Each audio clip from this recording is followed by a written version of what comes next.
For the past several weeks, officials in the Clarinda School District have been trying to educate voters on the big vote coming up on March 7th and what's on that special election ballot, the $14 million bond issue and the voted physical plant and equipment levy.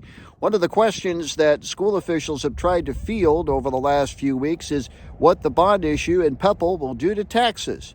Clarinda School Superintendent Jeff Privia sat down with us and explained that. The only way schools can raise money is through property tax. So for us, we're asking for a $2.70 GO bond issue, and we're asking for a voter PEPL of $1.34. That's going to raise our taxes by $4.04 per household.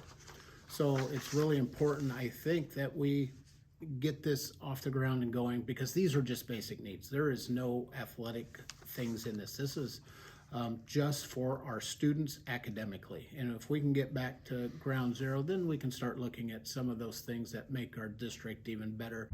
Among the many questions that Clarinda school officials have addressed in the bond issue and PEPL campaign, besides what's going to happen to residents' taxes, concerns the fate of two facilities. One, the McKinley Central Office Building, and two, the former Shopco building. In discussions with the board, they would really like to be on two campuses. That saves us electricity, gas, roof, those kind of things that we'd have to maintain. So we would be selling those buildings, whether they go back to this, would go to the city or they would go to a private entity. We would be selling the Shopco building and trying to decide what to do with this building, which would be, we would let that go back to wherever it would go.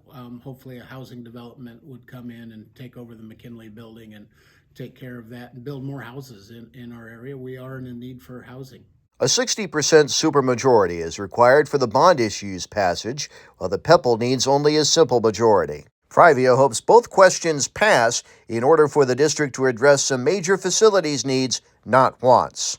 Obviously, I hope both pass, being in the position I'm in. If only one passes and another one doesn't, we will just have to make adjustments of what we can do. We will do a priority list with the board. Okay, what ones do we have to do to make our district better? Obviously, the space issue and HVAC would be our top two. After that, we would be able to start picking and choosing some of the things we could do. Some things are linked together, so we might have to skip a priority because it's linked to something else. So it might be an opportunity where this gets done, but in the future we're going to get this done. Now, if you want to vote in person on March 7th, the polls are open from 7 a.m. until 8 p.m. at both the Clarinda Lead Public Library as well as the New Market Community Center, as part of the district falls into Taylor County. For KMA News, I'm Mike Peterson.